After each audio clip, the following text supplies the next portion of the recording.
Okay, so Nikki, will you just say your name and spell your name and tell me where you live in relation to the airplane crash? Nicki Stovall, Stovall. I'm right on 102nd. So it's actually just up to the right of us, about 100 yards into the woods.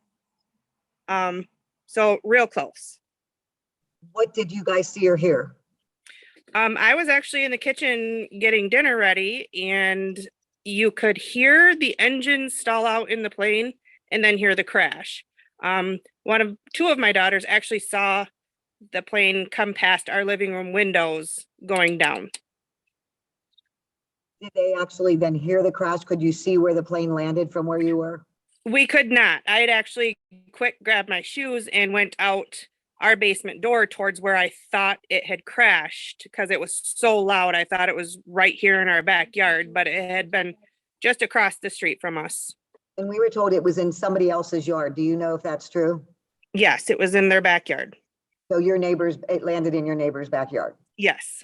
Were your neighbors hurt? Did it land on the house? Did it hurt? And was anyone in the house? It did not land on the house. It landed behind the house. So nobody that lives there was injured, or the house, there's no damage to the house. And what do you know about the plane crash itself? I do not. All I know is that there were 2 people on the plane and they did not survive.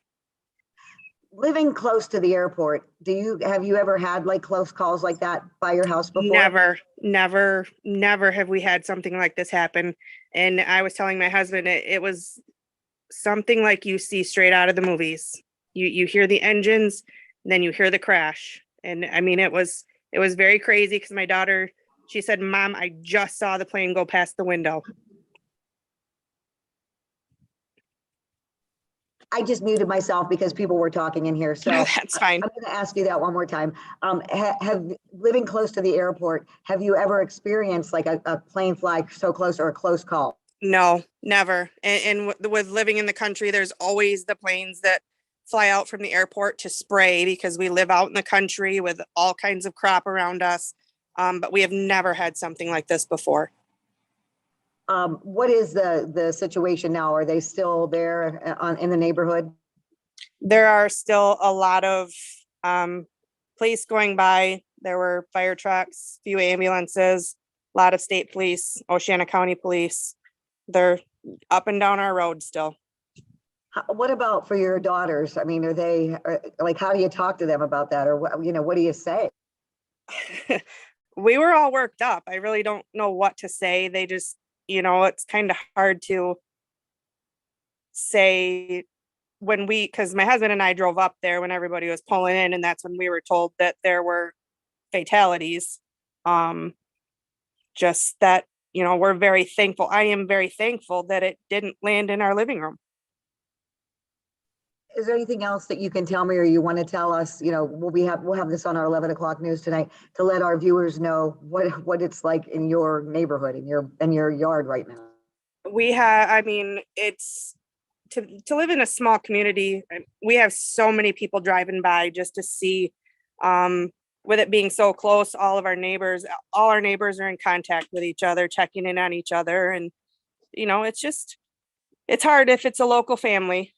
It's hard to take in. Okay, Nikki. And how do you spell Nikki? Nicki. Okay, so we'll have this on the 11 o'clock news tonight. And if anything else comes up, that's my cell phone that I called you on. So okay. If there's anything, just give me a call. Otherwise, thank you for helping us and helping us be able to share the information with our viewers. Okay, no problem. Thank you. Thank you. Oh, Nikki. Yes. Do you have any pictures? I do not. Okay. It sits far enough off the road where you couldn't see. So once the police all showed up and the ambulance and everything, it kind of blocked everything off. So you couldn't see back there.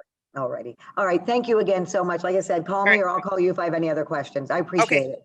Thank you. Yep. Bye.